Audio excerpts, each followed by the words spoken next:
Ancelotti has Bellingham. Guardiola has Foden. You mentioned there, Tim. I mean, Troy, another wow moment from him, that goal, wow.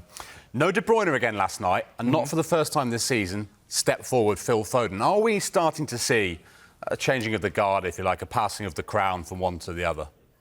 Yeah, and I think we're starting to see Pep's plan, long-term plan, come to fruition. So when David Silva was there, obviously now Kevin De Bruyne is there, but they never let Phil Foden go at any time.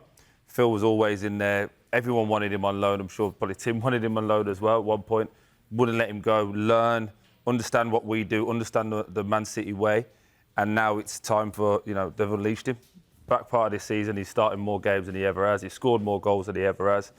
And it's his team now. It's his team and, he's earned it and fair play to him. Rodri and Phil Foden are the two players for me that Man City can't be without. We talk about the importance of De Bruyne, but, a lot of the season, earlier on in the season, he was injured. They dealt without him. And the same with Stones, the same with Walker. Yes, would you rather have them in your team? 100%. But for me, the two players that you can't play without if you're Man City, especially with the running that they've got of Rodri and Foden. I love watching Foden at the minute, the way he's come into the fore.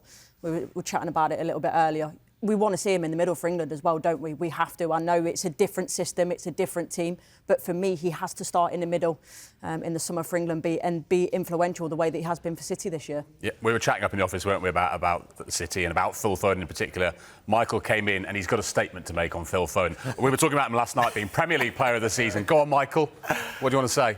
What, that he's going to be Premier League Player of the Season? No, you went further than that. Yeah, I did go further than that. I'm a huge fan of Phil Foden, not just now, I have been for many years. Best on the planet right now. Yeah, I think he is. I really, really do. I think he's the best in the world. The way he's carrying Manchester City, and we look around that dressing room of players, and Courtney just touched on Rodri there. I mean, phenomenal. De Bruyne, Silva, Haaland.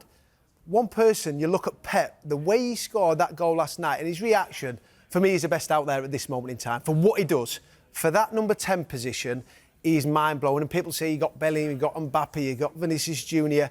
For me, Phil Foden is the best in the world at what he does. He takes the ball up, he always looks to play forward, he takes it on his back foot, he's scoring goals. And Courtney, you touched on it. For England, we have to see him in a number 10.